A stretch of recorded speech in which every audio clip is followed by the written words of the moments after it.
सरकार आहे. मग हे निधी कुठून आणायचं, याच्याकडे लागेल निधी कसा आणणार आहे, असा एक प्रश्न केला जातो. नाही, मला वाटतं याचं विस्तारानं उत्तर मी जाहीरनाम्याच्या दिवशी देतो. तुम्ही प्रश्न विचारा, कारण की त्याचं उत्तर देखील मी योग्य पद्धतीनं त्या दिवशी 7 तारखेला देतो. विशेष करून इचलकरंजीतून काल टीका झाली.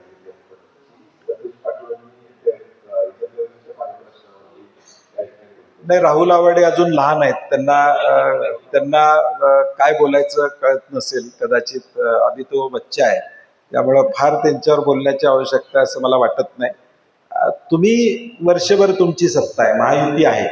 तुम्ही म्हणताना महायुती आहे, मग काय इचलकरंजीचा पाणी प्रश्न सोडून नाही? तुम्हाला महापालिकेची निवडणूक होती, माहीत होतं, आणि त्या निवडणुकीच्या आधी हा तुम्ही करायचं होतं ना, क्रेडिट घ्यायचं होतं. मी जसं धाडसानं सांगितलं होतं आमदारकी लढवणार नाही, थेट पाईपलाईन मंजूर झाली नाही, तुम्ही वर्षभरात ते करून दाखवायचं होतं. आणि म्हणून आम्ही आज तुम्ही सत्तेत असताना तुम्ही करू शकला नाही, तर आम्ही करून दाखवू हा विश्वास आहे, आणि त्याचा प्लॅन आमच्याकडे आहे. त्याचं उत्तर आम्ही इचलकरंजीत नक्कीच देऊ. काय सांगाल, इचलकरंजीमध्ये आज मुख्यमंत्र्यांची रॅली होती आणि कसा प्रतिसाद आहे? उत्स्फूर्त प्रतिसाद इचलकरंजीच्या जनतेचा इचलकरंजी महानगरपालिकेच्या निवडणुकीच्या निमित्तानं महायुतीच्या पाठीमागे उत्स्फूर्त प्रतिसाद आमचा या ठिकाणी आहे. आज महाराष्ट्राचे देवाभाऊ आमचे माननीय मुख्यमंत्री माननीय फडणवीस साहेब इचलकरंजीमध्ये प्रचाराच्या साठी येत आहेत. आज रोड शोचा कार्यक्रम या ठिकाणी आम्ही आयोजित केला आहे आणि एक 40-50 हजार लोक आज या ठिकाणी साहेबांच्या स्वागतासाठी प्रचाराच्या निमित्ताने या ठिकाणी दिसतील. काय विश्वास वाटतो एकंदरीतच, आणि महानगरपालिकेत सर्वाधिक जागा देखील आता भाजपला?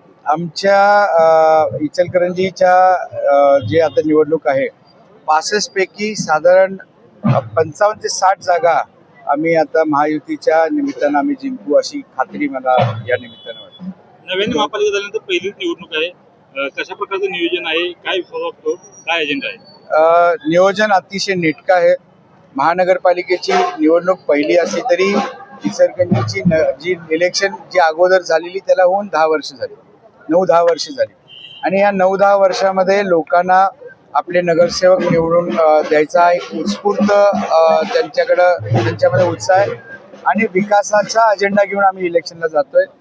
महायुतीचा इथं आम्ही महाराष्ट्रामध्ये पहिली महायुती तिन्ही घटक पक्षाची BJP, अजित पवार साहेबांची राष्ट्रवादी आणि शिंदे साहेबांची शिवसेना, आम्ही या ठिकाणी पहिली महायुती आमची इथे डिक्लेअर केली आणि इलेक्शनला आम्ही सामोरं. इचलकरंजीमध्ये बंडखोरी मोठ्या प्रमाणात झाली होती, सगळ्या बंडखोरांना शांत करण्यात तुम्ही यशस्वी झाल्यात आणि सगळ्याच प्रचारात आलेले आहेत. 100% बंडखोरी इच्छुक आमच्याकडे भरपूर होत्या. 429 लोकांनी 65 जागेसाठी आम्हाला मुलाखती दिलेल्या आणि त्यातनं आम्ही 56 जागा सिलेक्ट केल्या. त्यात आम्हाला बंडखोरी रोखण्यासाठी आम्हाला चांगलं यश मिळालं आणि सगळीजण वैशिष्ट्य म्हणजे विचारधारा सोडून किंवा पक्षाचा विचार सोडून कोणी बाहेर गेले नाही, सगळी प्रवाहातून आता दिलेल्या उमेदवारांच्या प्रचारासाठी लागले. आज तुम्हाला आज टीका तुमच्यावरती केलेली आहे की राहुल आवाडे बच्चा आहे, पाण्याच्या मुद्द्यावरून हा सगळा हे होता, त्यांना बोलायचं आता बच्चा आहे काय आहे,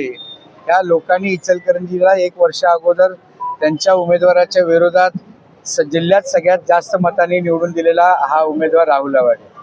आणि आता ह्या इचलकरंजीची जनता परत एकदा ठरवेल की या बच्चा कोण आणि या ठिकाणी या गावातला प्रमुख कोण आणि गावातला या ठिकाणी शेअर कोण हे 100% इचलकरंजीची जनता ठरवेल. 16 तारखेला तो निकालच लागेल. महाविकास आघाडीच्या प्रचारासाठी काय अस्तित्व जाणवतंय का महाविकास आघाडीचं इचलकरंजी शहरामध्ये? महायुती वर्सेस महाआघाडीच इलेक्शन आहे. आमची जी नैसर्गिक जी महायुती आहे ती आम्ही आमची चिन्ह घेऊन जातोय. त्यांनी फक्त त्यांचं नाव बदललंय आणि त्यांची चिन्ह सुद्धा घोटवली आहेत, म्हणून ती माणसं तीच आहेत, फक्त नाव वेगळं आहे. महायुतीच्या इचलकरंजी महानगरपालिकेत किती उमेदवार निवडून येतील? आमचे साधारण 55 ते 60 महायुतीचे उमेदवार आमच्या ठिकाणी अपेक्षित आहेत.